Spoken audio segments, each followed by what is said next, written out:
روایات جو ہیں وہ یہ تھی کہ امام مہدی علیہ السلام کے دور میں مشرق میں بیٹھا جو مومن ہے وہ مغرب میں بیٹھے مومن کو دیکھے گا بھی، اس سے بات بھی کرے گا، یعنی درمیان میں ہزاروں کلومیٹر کا فاصلہ ہوگا۔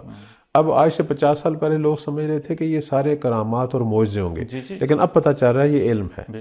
یا مثلا امام جب حکم دیں گے لوگوں کے ہاتھوں پر مولا کا حکم ظاہر ہو جائے گا۔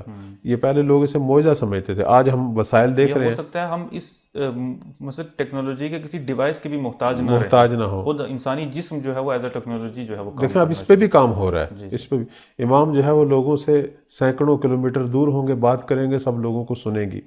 یا امام کا جو خطبہ ہے جو مکہ میں وہ پوری دنیا سنے گی۔ اب وہ کیسے سنے گی؟ پہلے لوگ سمجھتے تھے یہ کوئی معجزہ ہے، لیکن آج ہم جو ہے وہ اپنی مختصر سی ٹیکنالوجی میں ایسے ذرائع رکھتے ہیں کہ پوری دنیا میں آج بھی کوئی بات کرے تو پوری دنیا میں سنی جا سکتی، کوئی اہم شخصیت دنیا کی بات کرے تو لائیو جو ہے پوری دنیا میں سنی جا سکتی ہے۔ تو یہ ساری چیزیں جو ہیں وہ امام کے دور میں علم کی ترقی اور ٹیکنالوجی کے وجود پہ دلالت کرتی ہیں۔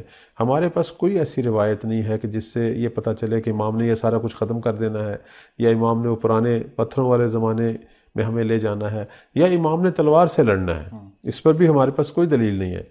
صرف جو ہے ایک روایت جس کی بنا پر یہ سارا مفروضہ قائم ہوتا ہے، میں اسے مفروضہ کہتا ہوں، یا کہتا ہوں جھوٹ، مفروضہ، جو بھی آپ سمجھ لیں، کہ ہمارے بعض لوگ جو یہ ذہن بناتے ہیں وہ ایک روایت ہے۔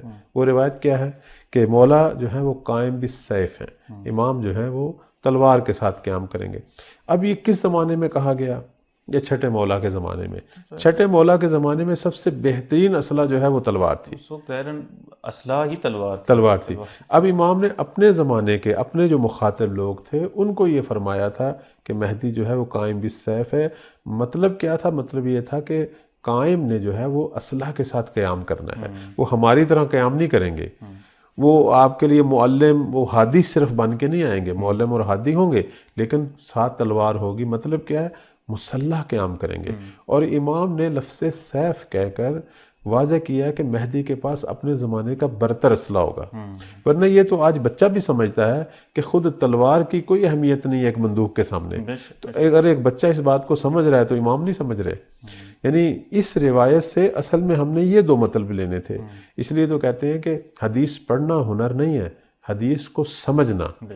اور امام کا ہدف اور مقصد کیا تھا اپنی اس کلام سے، اس تک پہنچ کے بیان کرنا، یہ ہنر ہے۔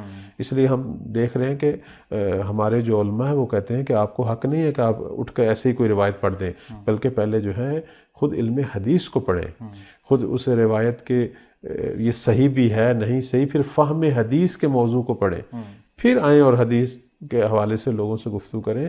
تو یہاں جو ہے وہ دو چیزوں کی طرف اشارہ ہے، ایک تو امام کا قیام مسلح ہے، تلوار، یعنی تلوار کے ساتھ قیام، اور دوسرا جو ہے وہ امام بہترین اسلحہ لے کے آئیں گے۔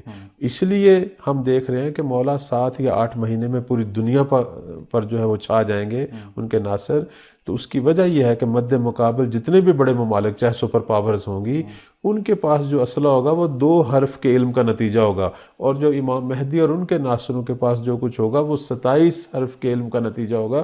تو لا محالہ مولا کے ناصروں نے جو ہے وہ فتح پانی ہے۔